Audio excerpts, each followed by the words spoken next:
বিষয় the constitutional conundrum of the interim government of Bangladesh. বাংলাদেশের রাজনীতিতে আসলে সংবিধানকে সবাই একটি রাজনৈতিক টুল হিসেবে ব্যবহার করেছে। 1972 সালে সংবিধান প্রণয়নের পর থেকে এখন পর্যন্ত 17 বারের বেশি সংশোধনী আনা হয়েছে, কিন্তু আজকে পর্যন্ত আমরা আসলে একটা জনকল্যাণমূলক কোনো সংবিধানে পৌঁছাতে পেরেছি বলে মনে হয় না। দেখি আজকে সংবিধান নিয়ে চায়ের দোকান থেকে শুরু করে এই সেমিনার পর্যন্ত অনেক আলোচনা। প্রথম আমরা দেড় দশকের যে ফ্যাসিস্ট শাসনামল থেকে আমরা ছাত্র জনতার গণঅভ্যুত্থানের মধ্যে দিয়ে আমরা একটি স্বাভাবিক অবস্থায় ফিরে যাওয়ার সূচনা করেছি। সেই অন্তর্বর্তীকালীন সরকার গঠিত হওয়ার পর থেকে এই সরকারের লিগ্যালিটি নিয়ে অনেক কথাবার্তা হয়েছে। এখন কথা হচ্ছে সংবিধানের পুনর্লিখন বা সংবিধানের পুরো নতুন সংবিধান প্রণয়ন বা একটা সংশোধনী এনে কোনো রকম পরিবর্তন করা যায় কিনা এসব ব্যাপার। আমাদের আজকের এই সেমিনারের আয়োজন আসলে এই পুরো বিষয়টাকে একটা একাডেমিক পার্সপেক্টিভ থেকে দেখার জন্য। সেজন্যই আমরা আজকে আমাদের ডিপার্টমেন্টের দুজন বিজ্ঞ শিক্ষককে আমন্ত্রণ জানিয়েছি এই পুরো বিষয় নিয়ে আলোচনা করার জন্য। What can be the better place than the best gospel in the country. So এই জন্যই আজকে আমরা ভেন্যু হিসেবেও ঢাকা বিশ্ববিদ্যালয় আইন বিভাগকে বেছে নিয়েছি। স্যারদেরকে অসংখ্য ধন্যবাদ আমাদের সময় দেওয়ার জন্য। এ পর্যায়ে আমি বাংলাদেশ ডায়ালগের এক্সিকিউটিভ ডিরেক্টর রাহাত ভাইকে অনুষ্ঠান শুরু করার জন্য আমন্ত্রণ জানাচ্ছি।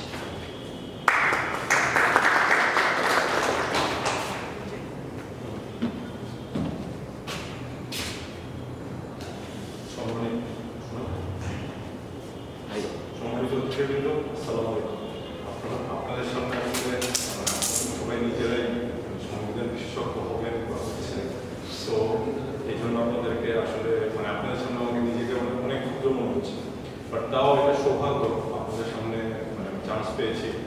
আর দীর্ঘ 17 বছরের গণতন্ত্রহীনতা থেকে বাংলাদেশে এখন আস্তে আস্তে গণতন্ত্রের পুনঃপ্রতিষ্ঠার দিকে এগিয়ে যাচ্ছে। সো গণতন্ত্রের অন্যতম প্রধান অঙ্গ হল ডিসকাশন অথবা ডায়ালগ, যেটা আমরা একটি গণতন্ত্রের অন্যতম মূল স্তম্ভ মনে করি, কারণ এর মাধ্যমে নাগরিকদের কাছে কার্যকরভাবে পৌঁছানো যায়। এই উদ্দেশ্য নিয়েই আসলে আমরা শুরু করেছি দ্য বাংলাদেশ ডায়ালগ, এবং দ্য বাংলাদেশ ডায়ালগের আজকে লেন্স 2 অনুষ্ঠিত হতে যাচ্ছে। আজকে আমাদের মূল বিষয় হল অন্তর্বর্তীকালীন সরকারের সাংবিধানিক জটিলতা।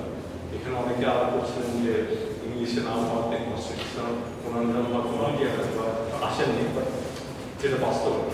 সো সাংবিধানিক জটিলতা তো আসলে 5ই আগস্টের গণঅভ্যুত্থানের মাধ্যমে বাংলাদেশে একটি নতুন ইতিহাস বা নতুন সময়ের সূচনা হয়েছে, যেটাকে আমরা বলতে পারি। এটা একটি বাংলাদেশের ইতিহাসকে অন্যতম মাইলফলক হিসেবে লেখা থাকবে। এই অভ্যুত্থানের মাধ্যমে একটি ফ্যাসিবাদী এবং কর্তৃত্ববাদী সরকারের পতন হয়েছে, এবং এর মাধ্যমে গণআন্দোলনের মাধ্যমে গঠিত হয় একটি অন্তর্বর্তীকালীন সরকার। এখন বিভিন্ন মহল থেকে প্রশ্ন উঠছে যে এই অন্তর্বর্তীকালীন সরকার কি আসলে সাংবিধানিকভাবে বৈধ? এনাদেরকে কি আমরা সাংবিধানিক নিয়মকানুন অনুযায়ী এনাদের যে কাজ করতে হবে এটা কি সাংবিধানিক নিয়মকানুন অনুযায়ী আমরা লেজিট করতে পারবো নাকি? তো সাংবিধানিক দৃষ্টিকোণ থেকে এই সরকারের অবস্থান সাধারণত অস্থায়ী হলেও আমাদের যে প্রাক্তন অভিজ্ঞতা পুরনো অভিজ্ঞতা সেটা বলে যে এর কার্যক্রম রাষ্ট্রের ভবিষ্যৎ রাজনীতি এবং শাসন ব্যবস্থার উপর স্থায়ী প্রভাব ফেলে। এর প্রমাণ আমরা 2001 সালে দেখতে পারি, 1/11 সময় দেখতে পারি। সো এটা আমাদের জন্য অনেক ইম্পর্টেন্ট। এখন প্রশ্ন হলো, গণঅভ্যুত্থানের মাধ্যমে ক্ষমতায় আসা এই সরকার কি সংবিধান অনুযায়ী বৈধ হবে, নাকি এই সরকার অসাংবিধানিক কিন্তু গ্রহণযোগ্য? সো এটা একটা বড় প্রশ্ন। একই সঙ্গে এই সরকারকে কি আমরা সংবিধানের নিয়মকানুন পুরোপুরি মেনে চলার বাধ্যবাধকতায় রাখতে পারবো নাকি, এটা একটা প্রশ্ন। আরেকটি প্রশ্ন হচ্ছে সেটা হলো সংবিধান।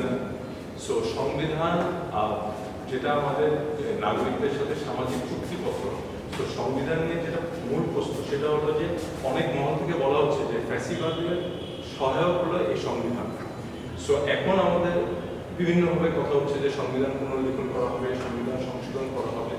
সো এটাও আমাদের কাছে একটা প্রশ্ন যে এই সরকারের, যেহেতু এই সরকারের ম্যান্ডেট নেই, জনগণের ম্যান্ডেট নেই, সো এই সরকারের কি ক্ষমতা আছে বা এই সরকারের কি সেই রাইট আছে নাকি যেটা দিয়ে এই সরকার সংবিধান রহিত করতে পারে বা সংশোধন করতে পারে অথবা পুনর্লিখিত করতে পারে, নাকি এই সংবিধান পুনর্লিখন বা রহিত করা বা সংশোধন করার দায়িত্ব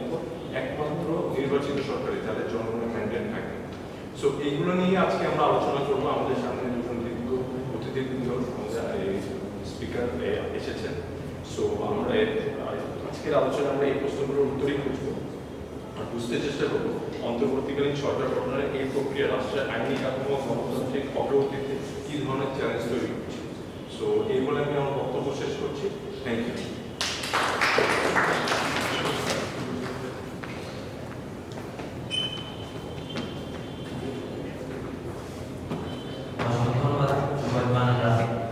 আমি এই পর্যায়ে আমাদের শ্রদ্ধেয় শিক্ষক মাহবুবুর রহমানকে মঞ্চে আমন্ত্রণ জানাচ্ছি এবং সেই সাথে কবিরুল ইসলাম স্যারকেও আমি মঞ্চে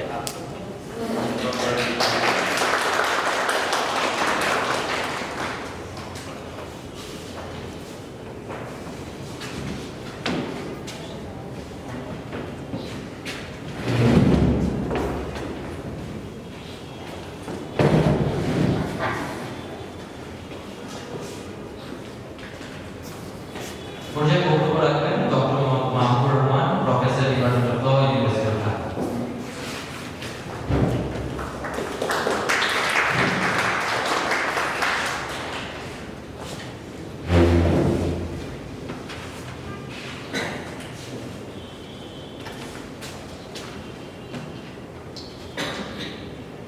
Good evening. জুলাই গণঅভ্যুত্থানে যারা শহীদ হয়েছেন তাদের আত্মার মাগফিরাত কামনা করছি শুরুতে, এবং যারা আহত হয়েছেন তাদের দ্রুত সুস্থতা কামনা করে আমার আলোচনা শুরু করতে চাই। এবং শুরুতেই বাংলাদেশ ডায়ালগকে ধন্যবাদ জানাতে চাই আমাকে আমন্ত্রণ জানানোর জন্য। তো আসলে আমরা যেটুকু পর্যন্ত এখন পর্যন্ত যেটুকু বলা হলো যে আমরা প্রথমত এই বর্তমান অন্তর্বর্তীকালীন সরকারের সাংবিধানিক বৈধতা, তার সংবিধান অনুসারে তার ইতিহাস, এগুলো নিয়ে আসলে আমাদের আজকের এই পুরো আলোচনা। তো আমি মনে করি যে আলোচনার একটা বড় অংশ বোধহয় আমাদের কোশ্চেন আনসার সেশনে হবে হয়তো, বাট শুরুতে একটা ছোট্ট স্পিচে আসলে আমি কতগুলো আমার প্রেমিসগুলো একটু বোঝাবার চেষ্টা করি। প্রথমত যদি প্রশ্ন হচ্ছে যে বর্তমান সরকার সাংবিধানিকভাবে বৈধ কিনা, এই প্রশ্নের উত্তর দিতে গেলে প্রথমেই যেটা মনে রাখতে হবে যে এটি ডিফ্যাক্টো একটা গভর্নমেন্ট, এ ব্যাপারে কারো কোনো সন্দেহ নেই। তো তার মানে এটা একটা গভর্নমেন্ট, ডিফ্যাক্টো একটা গভর্নমেন্ট। এখন প্রশ্ন হলো যে ডিফ্যাক্টো গভর্নমেন্টটা ডি জুরে গভর্নমেন্ট কিনা, এটা আইন সম্মত বা সংবিধান সম্মত কিনা। আমার প্রথম উত্তর হলো যে বর্তমান পার্সপেক্টিভে এই প্রশ্নটা যতটা প্র্যাকটিক্যাল তার চেয়ে বেশি আসলে একাডেমিক। মানে এই প্রশ্নটা এখন প্র্যাকটিক্যাল না। কেন প্র্যাকটিক্যাল না? যখন একটা ডিফ্যাক্টো একটা গভর্নমেন্ট থাকে, তার বৈধতা আছে কিনা এই প্রশ্ন যদি কখনো কোর্টে উত্থাপিত হয়, তখন কোর্টকে কতগুলো বাস্তব অবস্থা বিবেচনায় নিতে হয়। তার প্রথম অবস্থা হলো যে এই সরকার একটা ডিফ্যাক্টো গভর্নমেন্ট হিসেবে আছে, সেখানে কোনো রিয়েল কন্টেন্ডার আছে কিনা, অন্য কোনো সরকার আছে কিনা যিনি নিজেকে সরকার দাবি করছে, রাইট? কোনো প্যারালাল গভর্নমেন্ট আছে কিনা। তখন হয়তো কোর্টের পক্ষে সহজ যে দুটো সরকারের দাবিদার যারা আছে তাদের লিগালিটি নিয়ে উত্তর দেওয়া। আদারওয়াইজ যেখানে কোনো প্যারালাল গভর্নমেন্ট নেই, তখন প্রশ্ন হলো যে এই প্রশ্ন যদি কোর্টের সামনে ওঠে এই সরকার আদৌ সাংবিধানিক কিনা, এই প্রশ্নের উত্তর শুধু সংবিধানের বিধিবিধান ব্যাখ্যা করে কোর্টের পক্ষে দেওয়া সম্ভব না। কেন সম্ভব না? Because at the end of the day আপনার একটি সরকার লাগবে, সেটা ডিফ্যাক্টো হোক ডি জুরে হোক, একটা সরকার আপনাকে থাকতেই হবে। সো যে কারণে আমি বলছি যে এটা এই প্রশ্নটা বেশি প্র্যাকটিক্যাল না বর্তমান সময়। এই সরকার, বর্তমান যে সরকারটা আছে সেটা একটা ওয়াইড স্প্রেড পপুলার কনসেনসাস আছে, এবং এই সবগুলো রিয়েলিটি যখন উপস্থিত থাকে তখন শুধু বাংলাদেশ না, পৃথিবীর কোনো দেশের কোর্টের পক্ষে একটা ডিফ্যাক্টো গভর্নমেন্টকে অবৈধ বলার সুযোগ নেই। এই রিয়েলিটিটা আগে আমাদের বুঝতে হবে। তারপরে আমাদের আলোচনা করতে হবে, যদি এটা একটা একাডেমিক কোশ্চেন, আমাদের সেই একাডেমিক কোশ্চেনটা একটু আলোচনা করতে হবে। তো আমি যদি ধরে নিই বর্তমান সময় যদি বর্তমান সময়ে যদি কোনো এই প্রশ্নটা উত্থাপিত হয় কোর্টের সামনে যে বর্তমান সরকার সাংবিধানিক বৈধ কিনা এবং বিদ্যমান যে রাজনৈতিক বাস্তবতা আছে এই বাস্তবতার বড় রকমের কোনো পরিবর্তন যদি না ঘটে, তাহলে আপনার সংবিধানের বিধিবিধান যাই থাকুক, কোর্টকে বিদ্যমান বিধিবিধানকে ক্রিয়েটিভ ইন্টারপ্রিটেশনের মাধ্যমে তাকে বাস্তবতার সাথে মিলাতে হবে। বাস্তবতার বাইরে গিয়ে তাকে কিন্তু কোনো ইউটোপিয়ান ডিসিশন দেওয়ার সুযোগ নাই, রাইট? সো এই জিনিসগুলো যদি আমরা মাথায় রাখি তাহলে আসলে বর্তমান সরকারের বৈধতার প্রশ্নটা আমাদের বুঝতে সুবিধা। এবার আসলে আমরা একটু একাডেমিক্যালি আলোচনা করি যে সরকার বৈধ কিনা। এই সরকার গঠিত হওয়ার পর থেকে অনেকগুলো প্রেমিস থেকে এই সরকারকে বৈধতা দেওয়ার বা এই সরকার বৈধ এটা এস্টাবলিশ করবার চেষ্টা করা হয়েছে। সবচেয়ে বেশি যে থিওরির কথা বলা হয়েছে সেটি হলো রেভলিউশনারি লিগালিটি। সেখানে আমরা হ্যান্স কেলসেনের থিওরিটাকে আমরা অনেকেই ব্যবহার করবার চেষ্টা করেছি। রুল নর্ম চেঞ্জ হয়ে গেছে একটা থ্রু এ রেভলিউশন এবং একটা new constitutional order has been establish. এবং সেই নিউ কনস্টিটিউশনাল অর্ডার যেহেতু এস্টাবলিশ হয়েছে সেই অর্ডার অনুসারে প্রেজেন্ট গভর্নমেন্ট বৈধ। কিন্তু আমি মনে করি যে এই যুক্তিটা আসলে যতটা ইমোশনাল ততটা আসলে লজিক্যাল না। কেননা রুল নর্ম চেঞ্জ হতে গেলে যে জিনিসটা লাগে সেটা হলো একটা total breakdown of the existing legal order, এবং যেটা সাধারণত একটা রেভলিউশনের মাধ্যমে হয়, অনেক সময় কুয়ের মাধ্যমে হয়। কুটাকেও অনেক সময় মানে রেভলিউশন আকারে দেখানোর চেষ্টা করা হয় যে ইন রেজাল্ট এটা রেভলিউশনের মতো কাজ করছে, বাট কু এবং জেনারেল রেভলিউশনের ভিতরে একটা পার্থক্য আছে, সেই আলোচনা এখন আমি যাচ্ছি না। এখন প্রশ্ন হলো 5ই অগস্ট কি একটা total breakdown of the existing legal order ঘটেছে? সবচেয়ে ডিসপ্যাশনেট উত্তর হবে না। 5ই অগস্ট যেটা ঘটেছে এটা আমাদের ইতিহাসের সবচেয়ে গ্লোরিয়াস পাবলিক পপুলার আপরাইজিং, আমাদের ইতিহাসের সবচেয়ে বড় গণঅভ্যুত্থান, কোনো সন্দেহ নেই। কিন্তু আইনি দৃষ্টিকোণ থেকে এটাকে বিপ্লব বলা যাবে, আইনি দৃষ্টিকোণ থেকে এটাকে রেভলিউশন বলা যাবে না।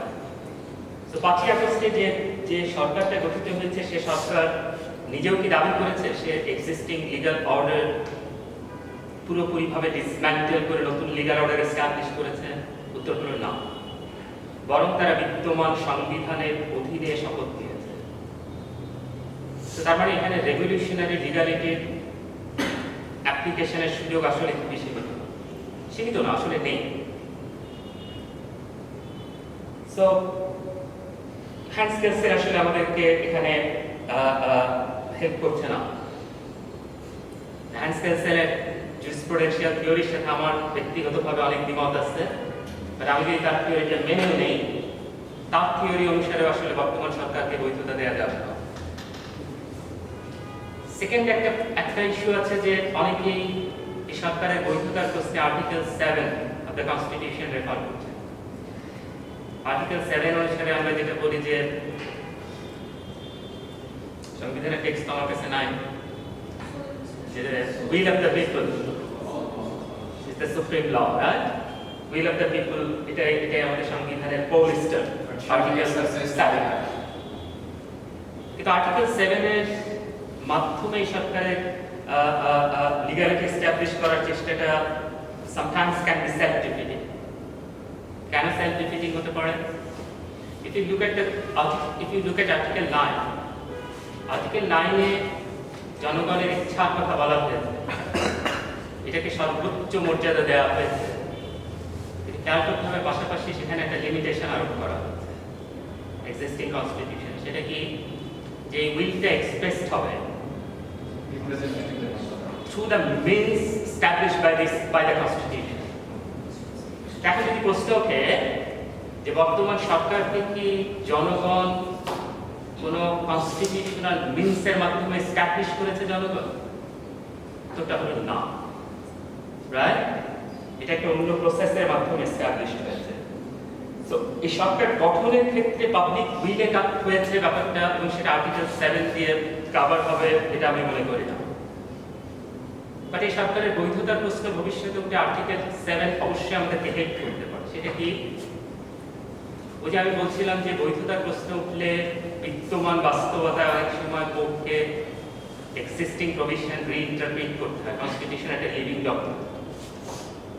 সো কোনো কনস্টিটিউশনাল মিনসের মাধ্যমে জনগণ সরকারকে প্রতিষ্ঠা করেনি, এটা সত্য। কিন্তু কনস্টিটিউশনাল মিনসের মাধ্যমে জনগণ আবার এই সরকারটাকে মেনে নিয়েছে। এই যে মেনে নেওয়ার যে প্রশ্নটা, এখান থেকে আর্টিকেল 7 কে বৈধতার প্রশ্নে ব্যবহার করা যেতে পারে। সো জিনিসটা একটু ট্রিকি, খেয়াল করতে হবে যে জনগণের ইচ্ছায় সরকার জনগণ কোনো একটা সাংবিধানিক পন্থায় সরকারকে এস্টাবলিশ করেনি, এটা সত্য। কিন্তু সরকারকে মেনে নেওয়াটা তো একটা সাংবিধানিক পন্থা, রাইট? সো তার মানে সরকার গঠিত হওয়ার পরে এই যে পপুলার অ্যাকসেপ্টেন্স, এটার মাধ্যমে সরকারকে আর্টিকেল 7 এর আওতায় এক ধরনের বৈধতা দেওয়া যেতে পারে। সো কেলসেনের থিওরি আমরা বললাম, আর্টিকেল 7 এর লিমিটেশনস গুলো একটু বললাম। তাহলে প্রশ্ন হলো, বর্তমান সরকার কি অসাংবিধানিক? রাইট? আমার দৃষ্টিতে বর্তমান সরকার পারফেক্টলি সাংবিধানিক। কিন্তু হ্যাঁ, পুরো প্রসেসটার ভিতরে কিছু কিছু সাংবিধানিক বিধানের হয়তো ব্যত্যয় ঘটেছে, ডেভিয়েশন ঘটেছে, নো ডাউট, রাইট? কিন্তু এটা সাংবিধানিক লেজিটিমেসি কিভাবে হতে পারে, এটা যদি আমরা প্রথমে আসি, যে আমাদের যে একনায়কতান্ত্রিক রেজিমটা ছিল led by Sheikh Hasina.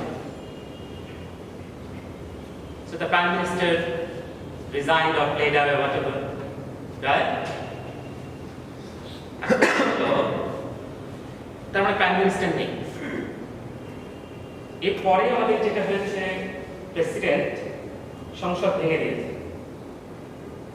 এখন এই সংসদ ভাঙার প্রক্রিয়াটা সাংবিধানিক কিনা সেটা নিয়ে বিতর্ক করতে পারে, রাইট? সেই বিতর্কের ক্ষেত্রে একটা বড় ডিফেন্স হলো, প্রেসিডেন্ট যে সংবিধানটা ভেঙেছিলেন সেটার একটা অর্ডার আছে, এবং অর্ডারের পিছনে একটা নোট আছে, যে নোটটা হয়তো গেজেটেও আসেনি, যে সংসদ কেন ভাঙা হবে। সেখানে আসলে প্রেসিডেন্টের পক্ষ থেকে যে যুক্তিটা দেওয়া হয়েছিল সেটা হলো যে বিদ্যমান বাস্তবতার ল অ্যান্ড অর্ডার মেইনটেইন করবার জন্য there was no other alternative but to dissolve the parliament। এবং এই স্টেটমেন্টে কিন্তু বাস্তবতার সাথে